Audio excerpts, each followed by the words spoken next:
भारतीय संविधान का अनुच्छेद 85 संसद के सत्र, सत्रावसान और विघटन।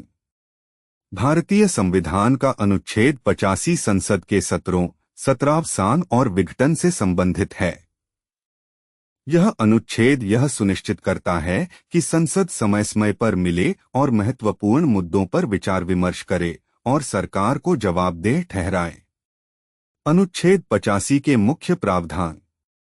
संसद के सत्र राष्ट्रपति समय समय पर संसद के प्रत्येक सदन को ऐसे समय और स्थान पर मिलने के लिए बुलाएगा जो वह उचित समझे।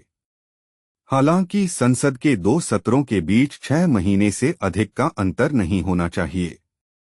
इसका मतलब है कि संसद को साल में कम से कम 2 बार मिलना ही होगा। सत्रावसान राष्ट्रपति समय समय पर संसद के सदनों का सत्रावसान कर सकता है। सत्रावसान का मतलब है कि एक सत्र समाप्त हो गया है, लेकिन संसद अभी भी अस्तित्व में है। विघटन राष्ट्रपति लोकसभा को भंग कर सकता है। लोकसभा का विघटन तब होता है जब इसका कार्यकाल समाप्त हो जाता है, या जब सरकार विश्वास मत खो देती है, या जब राष्ट्रपति को लगता है कि कोई भी पार्टी सरकार बनाने की स्थिति में नहीं है। लोकसभा का विघटन नए चुनावों का मार्ग प्रशस्त करता है। सरल शब्दों में, अनुच्छेद 85 राष्ट्रपति को संसद को बुलाने, सत्र को समाप्त करने और लोकसभा को भंग करने का अधिकार देता है। यह सुनिश्चित करता है कि संसद नियमित रूप से मिले और काम करे, और यह कि सरकार को जवाबदेह ठहराया जा सके। व्यावहारिक उदाहरण। मान लीजिए कि सरकार को एक महत्वपूर्ण विधेयक पारित कराना है। इसके लिए राष्ट्रपति अनुच्छेद 85 के तहत संसद का सत्र बुलाते हैं।